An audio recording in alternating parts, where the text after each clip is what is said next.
ఫైనల్గా ఒకటి ఇప్పుడు ఇంత ధీమాగా చెప్తున్నారు, ఈసారి అధికారం మాదే అని చెప్తున్నారు.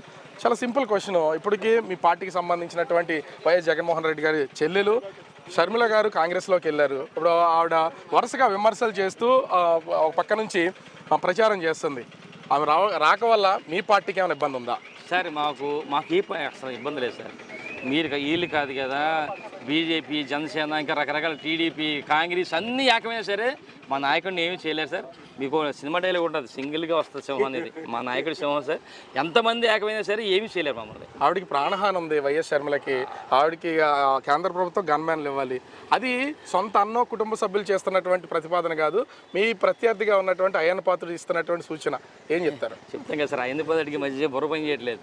ఏదో ఒకటి కాంట్రవర్సీ ఉండాలి. ఇప్పటి వరకు జనసేన ఎంత తిరిగాడు, ఇప్పుడు మళ్ళీ షర్మిల గారిని ఆకట్టుకోవడం గురించి ఏది కాంట్రవర్సీ చేయడం గురించి చేస్తున్నాడు తప్ప ఇంకేదేం కాదు సార్. అదేం లేదు. అంటే మీ వైసీపీకి కానీ లేకపోతే మీకు సంబంధించి లోకల్గా కానీ ఒకవేళ షర్మిల గారు సంబంధించి వాళ్ళ పోటీ చేయనటువంటి ప్లేసెస్లో మీలాంటి వ్యక్తులను ఓడించడానికి ప్రతిపక్షంలో ఉన్నటువంటి వాళ్ళకి ఒకవేళ మద్దతు ఇచ్చే పరిస్థితులు ఏమన్నా ఉండే అవకాశం ఉందంటారు? ఎవరు నేను చెప్తాను కదా సార్, రాష్ట్రంలో కాదు మన నియోజకవర్గంలో కాదు ఎన్ని పార్టీ లేకపోయినా సరే మేమేమి ఎవరు ఏమి చేయలేరు. మన జగన్మోహన్ రెడ్డి గారు ఫోటో పెట్టుకుని వెళ్తున్నాం. 2014లో జగన్మోహన్ రెడ్డి గారు ఫోటోతో వెళ్ళాను, 2019 వెళ్ళాను, 2020 వెళ్తాను.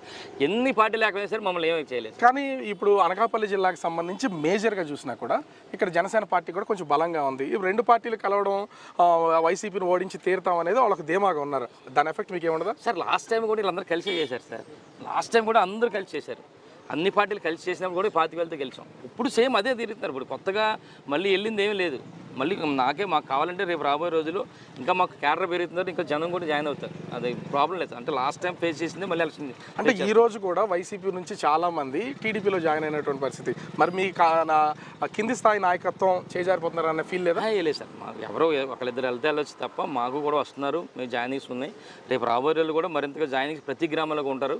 అసలు జాయినింగ్స్ గురించి కానీ ఎక్కడే మాకు ఇబ్బంది అయితే లేదు సార్. సో మొత్తానికైతే విస్తృతంగా చేస్తున్నటువంటి మీ ప్రచారానికి సంబంధించి ఈ ఎన్నికల హడావుడి ఇదే విధంగా కంటిన్యూ అవుతుందా? కంటిన్యూ అవుతుంది సార్. ఈ నెలంతా కూడా మేము ఈ కార్యక్రమాలు చేస్తాం. నెక్స్ట్ మేనిఫెస్టో వస్తుంది, మా గౌరవ ముఖ్యమంత్రి గారి మేనిఫెస్టో. దాన్ని బట్టి మళ్ళీ ఇంటింటికి ప్రచారానికి వెళ్తాం.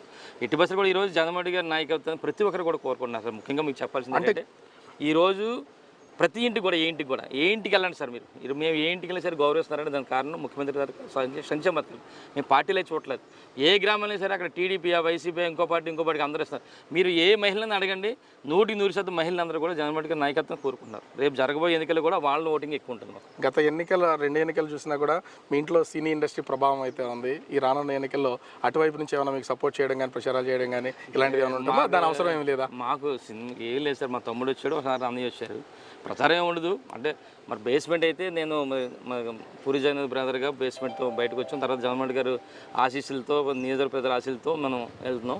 రేపు జరగబోయేది కూడా సేమ్ అలాగే ఉంటుంది సార్. ఖచ్చితంగా అయితే మళ్ళీ వైసీపీ జెండా నర్సీపట్నంలో ఎగురుద్దండి. ఎగరేస్తాం 30,000తో.